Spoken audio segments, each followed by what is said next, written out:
नमस्कारम।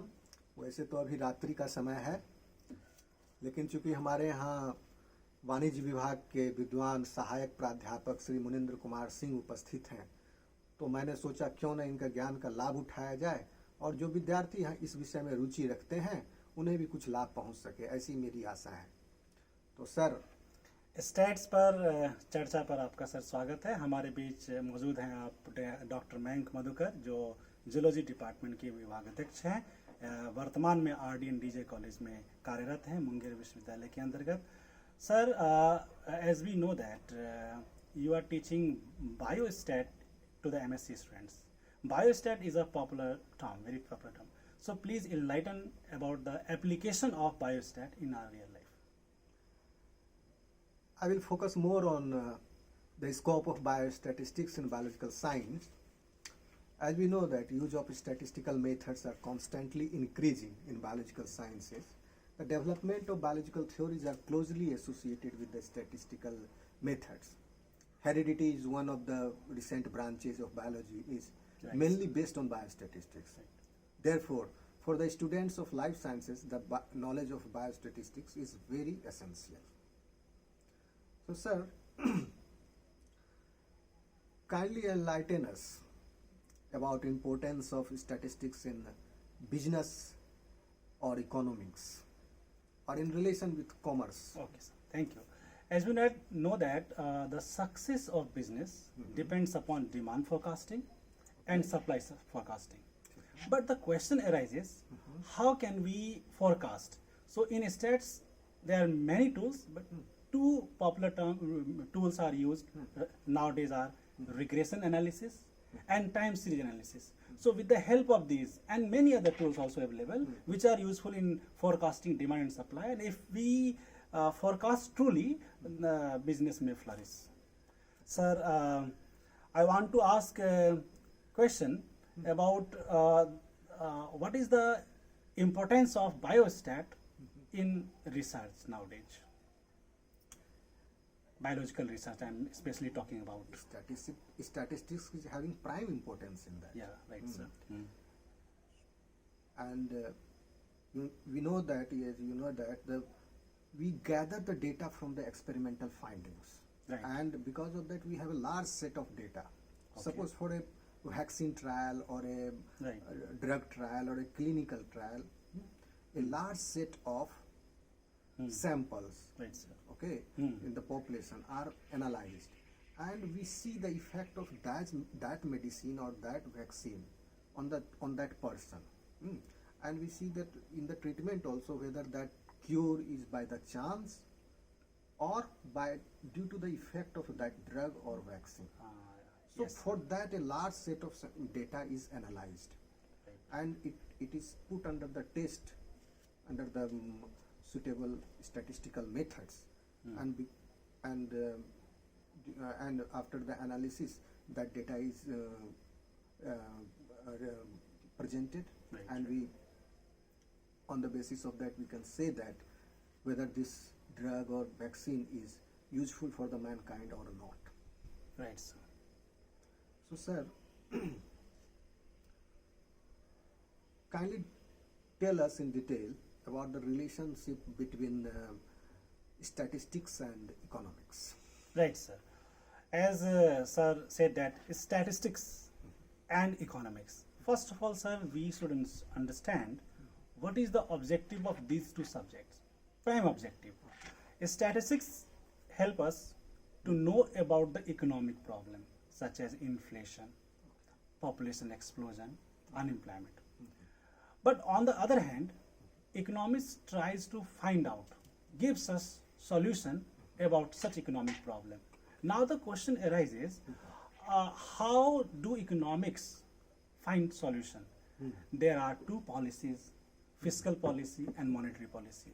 Suppose if we take example of inflation, so to combat inflation, fiscal policy which is adopted by the government and monetary policy which is adopted by RBI, the central bank of any country of India. So with the help of policy, the problem is combated. So we conclude that statistics and economics are complementary to each other. Yeah. Now, sir, I would like to ask question for the student. Actually, student want to know the meaning of statistics as singular. Okay. Statistics is singular. Yeah. Okay. Coxon and Cordon, these two individuals, Yeah. have given a very simple definition for statistics. Right. In their view, statistics may be defined as the collection, number one, Yes. classification, Right. presentation, analysis, and interpretation of numerical data. These are the 5 stages of, or you can say the steps of statistics. Right. And based on these things, there are some characteristics of statistics. I Right. mean, particularly Please explain in detail, sir. singular statistics. Yeah. Okay. Number one, statistics is an aggregate of facts. Okay. Yes. Number two, statistics is numerically expressed. Right. Number three, statistics is usually affected by multiplicity of causes and not by single cause. Okay. Okay. There are multiple causes. So with the help of statistics, you can come to the conclusion that whether that cause or this cause. Okay. Right. Because of that, this is due to the chance or by or under the influence of that drug. Hmm. This is happening.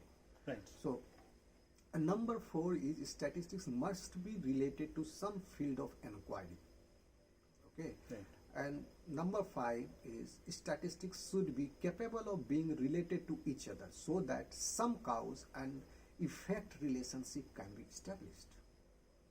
Last but not the least, the sixth one is the reasonable standard of accuracy should be maintained in statistics. As you know that there are errors also in statistics.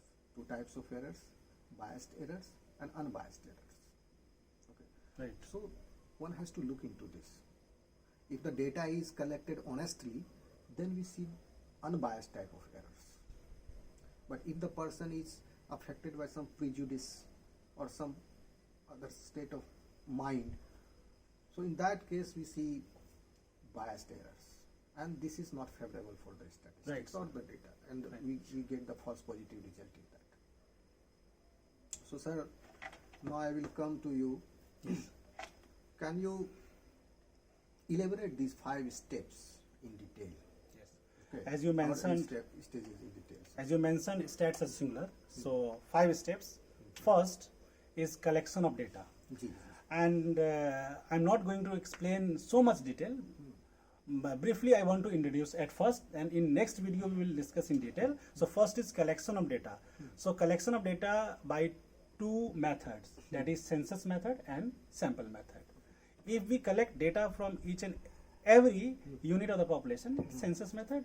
Otherwise, if we select some items, then sample method. Second step is classification of data, and data may be classified on the basis of 4 things: geographical classification, which is also called spatial classification. Second one is chronological classification. Third is quantitative, and fourth one is qualitative. Now the third stage is presentation of data, and data is presented in 3 forms: textual, diagrammatic form, and graphical form. We are not going to discuss in more detail. Now fourth one is analysis of data, and analysis of data refers to with proper statistical tool we analyze the data. The tools are central tendency, dispersion, correlation, regression, time series You mean to say analysis. the parameters. Yeah. And there are parametric and non-parametric tests also. Okay. And at the end we interpret after analysis. Okay. Let us take example. Suppose we have calculated coefficient of variation, standard deviation upon mean into 100. It is expressed in percentage term. If CV, coefficient of variation, is lower, so in business term we can say that business risk is lower. So that is how we can interpret data with the help of statistical tool. Okay, sir. But the last one, in interpretation, sir? Interpretation, Is it- the CV is lower, CV is then business risk is lower, Okay, or sir. risk of the investor is lower. Lower. So CV is coefficient of variation, which shows the variability. So lesser the variability means less risk. More variability Yeah, means yeah. more risk. Yes. Yeah. Because you are unpredictable about the outcome. Yeah. Because the variance is high. Yeah. Okay. Hmm. So if the lesser the variability, then you have low risk. Right. And high variability, you have high risk. Okay. There is a direct relationship. So sir काफ़ी मज़ा आया आपसे बातें करके और हमारा ज्ञानवर्धन हुआ sir से बातें करके, और हमें आशा है कि हमारे सुनने वाले, हमारे चाहने वाले, हमारे श्रोता, हमारे विद्यार्थी को ये हमारी एक छोटी सी कोशिश है कि उन्हें इस व्यवस्था से कुछ लाभ पहुंचा हो। यह क्रम आगे जारी रहेगा क्रमशः। बहुत बहुत और- धन्यवाद सर। और हम लोग हम लोग- अगले जी। वीडियो में इससे आगे के पार्ट को लेकर आएंगे। आज हम यहीं पर विदा लेते हैं जी, हाँ। और अभी रात्रि के 12 बज चुके हैं। धन्यवाद। धन्यवाद। नमस्कार। नमस्कारम।